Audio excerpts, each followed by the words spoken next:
What did you have for breakfast today? Here's what I had, and let me show you how I made it. Hi lovelies, so today we'll be making pancakes Nigerian style. So to a bowl we're going to be adding 2 cups of flour, and to that we're going to go ahead to add half a cup of sugar.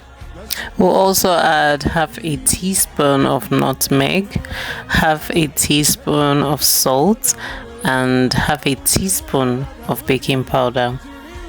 Now at this point I noticed that the bowl was too small, so I decided to switch bowls so I can mix the dry ingredients properly. And here's me mixing it. After mixing it, we set it aside and go ahead to start preparing our wet ingredients. So for our wet ingredients, to a bowl we're going to be adding a cup of warm water, a cup of milk. You're going to pour in the milk gradually while you stir it to dissolve the lumps. Go ahead to patiently mix this slowly and dissolve the lumps properly until every lump is dissolved. Now after the lumps are completely dissolved, you go ahead to add extra quarter cup of milk. Now to the milk we're going to go ahead to add 2 eggs. Please break your eggs in a separate bowl just in case they are bad.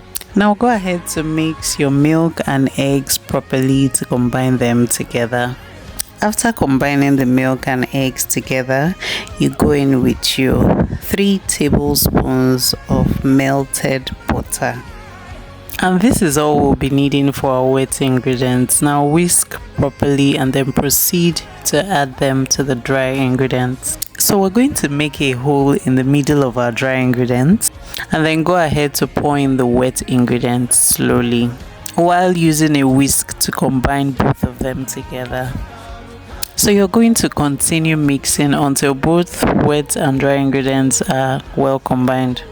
Now at this point, if you want your batter to be lighter, you can go ahead to add half cup of water or 1 cup of water depending on how light you want your batter to be.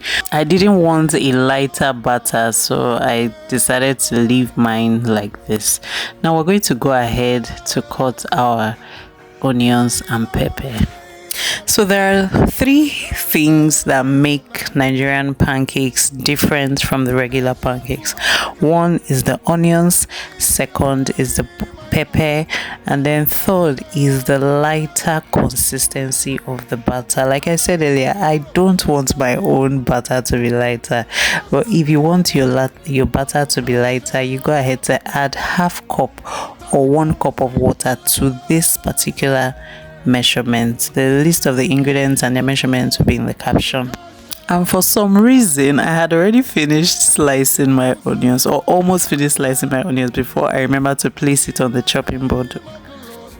Now you can go ahead to use as much onions as you want, as much peppers as you want. For me, I have kids and I wouldn't want to use so much pepper, and that's why it's not so much. So we'll go ahead to add the onions and the pepper to the batter and mix properly. Now after mixing your batter properly, go ahead to oil your frying pan on very low heat. Now after brushing oil on the pan, we're going to go in with our batter slowly. In this video I used my measuring cup to measure the batter. Now once you start noticing air bubbles like this on the pancake, then you know it's time to flip. Now after flipping your pancake to the other side, leave it for another 2 to 3 minutes and then you take it off the heat. Now we're going to go ahead to pan fry or stir fry our sausages for about 3 to 5 minutes. In the same pan, you're going to go ahead to fry your eggs. You see this pancakes and fried eggs combo, it is head slapping delicious. You should try it. So I went ahead to combine the pancakes, the fried eggs, the sausages, strawberries and baked beans. Guys, thank you for watching. Bye.